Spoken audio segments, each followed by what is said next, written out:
Panic erupts. Nova Scotia's water shutoff threat fuels fury to locals amid David Eby's BC ferries lie. Across eastern Canada, public outrage is growing as governments implement increasingly severe restrictions to manage unprecedented drought and wildfire threats. Nova Scotia's Premier Tim Houston has taken drastic steps, banning hiking and walking in forests under threat of fines as high as $25,000. This move is intended to prevent accidental wildfires during an especially dry season, but has ignited backlash from residents who see it as an overreach on personal freedoms. Similarly, New Brunswick Premier Susan Holt adopted comparable measures, and Newfoundland has imposed serious burning restrictions. Yet perhaps the most extreme policy emerged from a municipality in Nova Scotia threatening to disconnect residents' water services if they continue watering gardens, filling pools, or washing vehicles. This severe enforcement highlights just how dire the water shortages have become, fueling anger and frustration among locals already stretched thin by these extraordinary measures. Government officials insist these rules are critical for conserving limited water resources and preventing emergencies from overwhelming fragile rescue services. Yet many residents view the bans as heavy-handed and punitive, infringing on freedoms they once took for granted and cutting off vital access to nature that supports mental and physical well-being. The imposition of such sweeping restrictions without clear communication or transparency has only intensified feelings of alienation. Critics, especially on the right, compare these mandates to the controversial COVID-era lockdowns, pointing to an alarming erosion of trust between citizens and their governments. This distrust is not unfounded. Officials have yet to provide concrete data explaining how often search and rescue teams have been overwhelmed this season, or how many wildfires resulted from negligent human activity. Without this transparency, many see the bans as arbitrary and unfairly punitive. Resentment grows as enforcement targets harmless activities such as hiking or walking in forests, while arguably more dangerous behaviors like arson or careless cigarette disposal receive comparatively little scrutiny or penalty.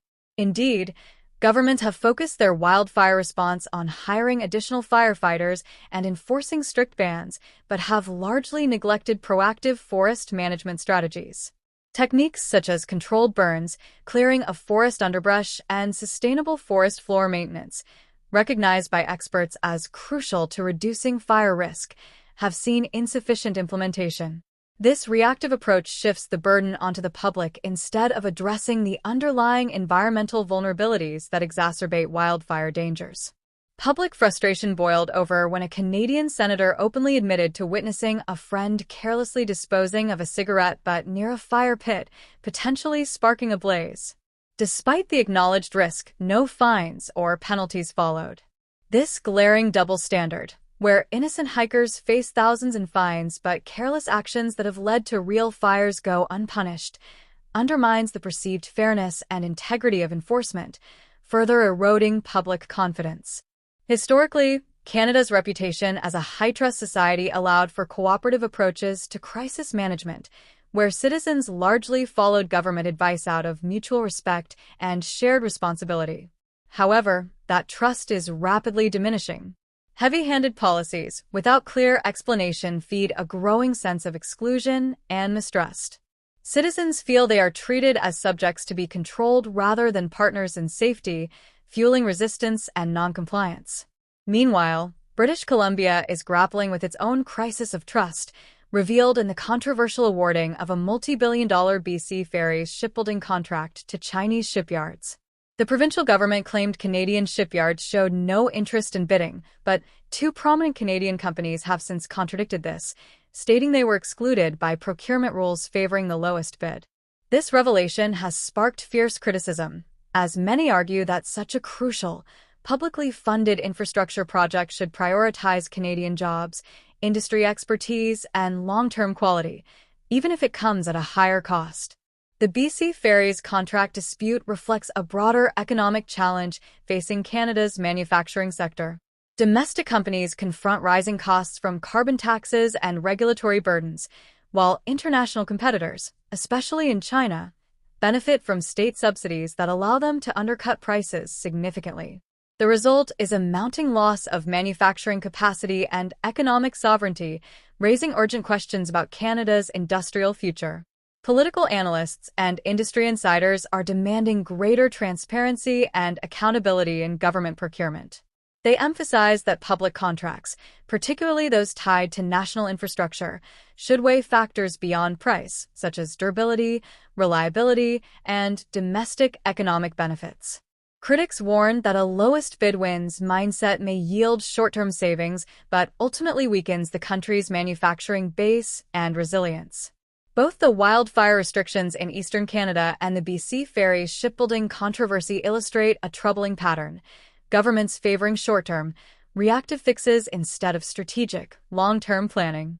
These decisions not only frustrate citizens but also undermine Canada's ability to prepare for and manage future crises effectively. Nova Scotia's harsh water shutoff threats exemplify the human cost of this approach. Residents face the unimaginable prospect of losing essential water access for everyday activities like watering gardens or washing vehicles. Many perceive these policies as unjust, risking further alienation at a time when cooperation and community resilience are paramount.